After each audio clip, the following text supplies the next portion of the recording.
حضرت عبداللہ ابن عمر رضی اللہ تعالیٰ عنہ سے مسئلہ پوچھا اہل عراق نے۔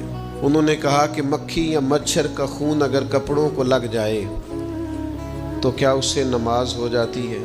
تو حضرت عبداللہ ابن عمر فرمانے لگے، مصطفیٰ کریم صلی اللہ علیہ وسلم کے بیٹے امام حسین ابن علی کو تم نے کربلا میں شہید کر دیا، اس خون کا مسئلہ تو تمہیں یاد نہیں آیا، مکھیوں اور مچھروں کے خون کے مسئلے پوچھتے ہو۔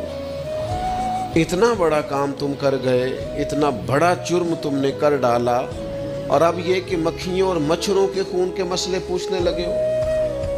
ہاتھی نگل گئے سارے کا سارا، مچھر کی بھاری آئی تو مچھر کو چھانٹنا شروع کر دیا۔